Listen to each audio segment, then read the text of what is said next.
Good morning everyone. आज की video में हम बात करेंगे वाइस प्रेसिडेंट के बारे में। अभी तक की जो हमारी प्रीलिम स्पेसिफिक सीरीज अभी चल रही है, इसका ये थर्ड पार्ट है। ठीक है। और इसके अंदर अभी तक हमने कुछ टॉपिक्स कंप्लीट कर लिए, जैसे कि प्रियम्बल, प्रेसिडेंट, और ये बहुत ही ज़्यादा शॉर्ट और क्रिस्प नोट्स होंगे फॉर प्रीलिम्स पर्सपेक्टिव। और इन ये सारे के सारे जो भी नोट्स होंगे या रिवीजन पर्पस के लिए जो मैंने ये सीरीज़ हम लोगों ने स्टार्ट की है, ये एसएससी हो गया या किसी भी तरह का बैंकिंग या कॉम्पिटिटिव एग्जाम्स हो गया, स्टेट पीसीएस हो गया, यूपीएससी हो गया, इनके ऊपर ये दोनों हेल्प करेगा इन सब एग्जाम्स के लिए। और अगर किसी को कोई भी तरह का डाउट होता है या किसी चीज़ को, कोई टॉपिक को अगर डिटेल में किसी को कुछ समझना है, सो प्लीज़ कमेंट सेक्शन में आप बता सकते हैं। और आई वुड रिक्वेस्ट, जिन लोगों ने अभी तक जो लास्ट हमारी प्रीवियस वीडियोस नहीं देखी हैं इससे रिलेटेड, तो वो भी आप देख सकते हैं, सो दैट कि आपका एक बेसिक अंडरस्टैंडिंग डेवलप हो जाए। अभी तक हमने बात किया था प्रेसिडेंट के बारे में।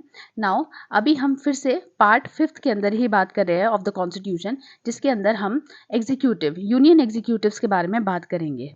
तो सेकंड हमारा जो यूनियन एग्जीक्यूटिव आ रहा है, ये आता है वाइस प्रेसिडेंट। वाइस प्रेसिडेंट हमारा जो है सेकंड हाईएस्ट कॉन्स्टिट्यूशनल ऑफिस इनको कंसिडर किया जाता है। इट इज़ मोर और less similar to the American vice president. लेकिन अमेरिकन प्रेसिडेंट जो है और इंडियन प्रेसिडेंट जो है, ये दोनों सेम नहीं होते हैं। ठीक है। अब आर्टिकल 63 जो होता है वो इसके एस्टैब्लिशमेंट की बात करता है कि इस पोस्ट को, ये मतलब एक वाइस प्रेसिडेंट का पोस्ट होना चाहिए। 64 के अंदर हमारे ये बताता है कि ये जो वाइस प्रेसिडेंट होता है, उन्हें वो जो हैं वो काउंसिल ऑफ स्टेट्स यानी कि राज्यसभा के चेयरमैन भी होते हैं। ठीक है।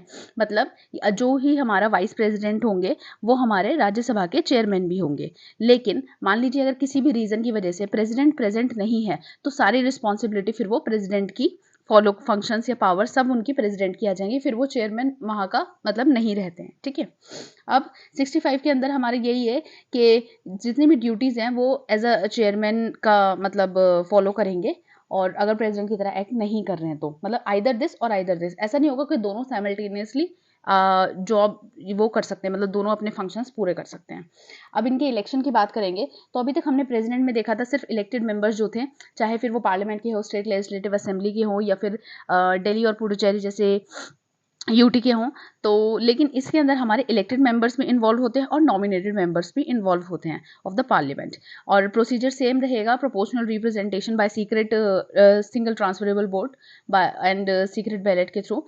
इसके अंदर हमारी कुछ कंडीशंस भी हैं। ये आर्टिकल्स आपको याद रखने का बहुत ज़्यादा नीड नहीं है, मेनली क्या नाम है, प्रेसिडेंट पे ही क्वेश्चन ज़्यादा आते हैं।